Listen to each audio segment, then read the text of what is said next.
பாஜக ஆளக்கூடிய மகாராஷ்டிரா மாநிலத்துல இந்த சங்கிகள் சொல்ற டபுள் என்ஜின் சர்க்கார் எந்த லட்சணத்துல வேலை செய்யுது அப்படிங்கறத பாருங்க.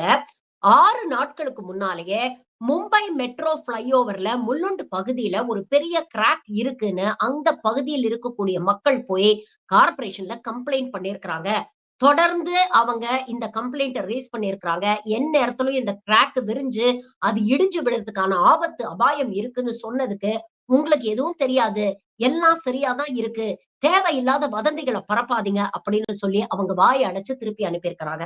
இன்னைக்கு அந்த கிராக் இருந்த பகுதி விரிஞ்சு ஒரு பெரிய கான்கிரீட் ஸ்லாப் அந்த வழியா போகக்கூடிய கார் மேலயும், ஆட்டோ ரிக்ஷா மேலயும் விழுந்து, அந்த ஆட்டோ ரிக்ஷால இருந்த டிரைவர் மற்றும் கூட பயணித்தவர் 2 பேரும் ஸ்பாட்லயே இறந்து போயிருக்காங்க. உடனே களத்துல இறங்குன மும்பை மாநகராட்சி சூட்டோட சூடா என்ன பண்ணாங்க தெரியுமா? அந்த கான்ட்ராக்டர், இன்ஜினியருக்கெல்லாம் 2,00,00,000, 1,00,00,000ன்னு அபராதத்த போட்டுட்டு, இறந்து போன ஆட்டோ டிரைவர் குடும்பத்துக்கு வெறும் ரூ. 5,00,000 நிவாரண நிதி குடுத்திருக்காங்க. எத்தன கோடி கொட்டி குடுத்தாலும் போன உசுரு திரும்ப வருமா? 6 நாள் முன்னால அந்த பகுதி மக்கள் இப்படிப்பட்ட ஒரு அபாயம் இருக்குன்னு சொல்லும்போதே இதை சரி செஞ்சிருந்தா, இன்னைக்கு அந்த ஆட்டோ டிரைவர் உயிரோட இருந்திருப்பார் இல்லையா?